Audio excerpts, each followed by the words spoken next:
झारखंड सरकार का खजाना खाली था। इसी बीच लॉकडाउन ने राजस्व प्राप्ति पर भी बुरा प्रभाव डाला। सरकार अब तक मात्र 35% ही राजस्व की उगाही कर रही है। राजस्व कैसे बढ़े, इसे लेकर सरकार कई कदम उठा रही है।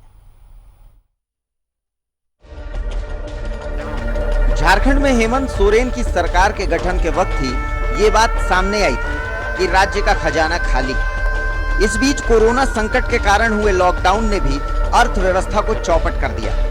इसका सीधा असर राज्य के राजस्व पर भी पड़ा है। झारखंड की हेमंत सोरेन की सरकार के कार्यकाल के 5 महीने में पूर्व की रघुवर सरकार के 5 निर्णयों और योजनाओं को बंद किया गया, जिसने राज्य के खजाने को खाली करने में अहम भूमिका निभाई। चाहे बात मुख्यमंत्री कृषि आशीर्वाद योजना की हो या महिलाओं के 1 रुपए में रजिस्ट्री की बात हो, दोनों योजनाओं से हजारों करोड़ के राजस्व को क्षति पहुंची। सरकार ने फसल बीमा, पेट्रोल डीजल पर स्पेशल टैक्स के साथ आदिवासी विकास समिति और ग्राम विकास समिति वाली योजना भी बंद कर दी। इन योजनाओं को सरकार के मंत्री राजस्व के नुकसान वाला कदम बता रहे हैं। हर सरकार का रेवेन्यू कलेक्शन का अपना तरीका होता है और सरकार किस तबके को फायदा देना चाहती है यह उसके योजनाओं में साफ झलकता है। जब हमने उनके योजनाओं का समीक्षा किया तो हमें लगा कि किसी वर्ग विशेष को फायदा पहुंचाने के लिए इस तरह के स्कीम्स को अमली जामा पहनाया गया है।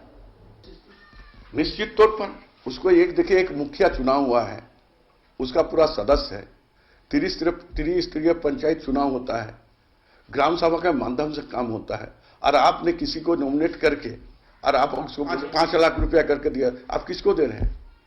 उसका कैसे दिया जाता है? आज तक तो सरकारी प्रावधान में हमने कभी नहीं देखा। राज्य सरकार के इन फैसलों पर बीजेपी के अंदर बौखलाहट है। बीजेपी इसे सरकार का गलत कदम बता रही है। 5 महीने हो गए। 5 महीने में नंबर 1 जो मुख्यमंत्री कृषि आशीर्वाद योजना था, 5,000 रुपया प्रति एकड़ किसानों के खाते में जा रहा था। दूसरी योजना जो आपका 1 रुपया में महिलाओं को रजिस्ट्री हो रहा था। तीसरी योजना जो फसल बीमा की योजना थी। तो ऐसे कई योजना राज्य सरकार बंद कर रही है। मैं यही कहूंगा कि राज्य सरकार चालू क्या कर रही है ये बताए। 5 महीने में हेमंत सरकार ने राज्य के खजाने को खाली करने वाले रघुवर सरकार के 5 निर्णयों को बदला है, जिससे आने वाले समय में राजस्व की बढ़ोतरी होगी। इस बीच राज्य के खजाने को हुए नुकसान पर फिलहाल बहस जारी है, लेकिन ये बात सही है कि इन 5 निर्णय या योजनाओं ने अपने शुरुआत से ही राजनीतिक सुर्खियां जरूर बटोरी थी, क्योंकि ये शुरुआत से ही घाटे का सौदा नजर आ रही थी। कैमरामैन अभय के साथ न्यूज़ 11 भारत के लिए रांची से विपिन उपाध्याय की रिपोर्ट।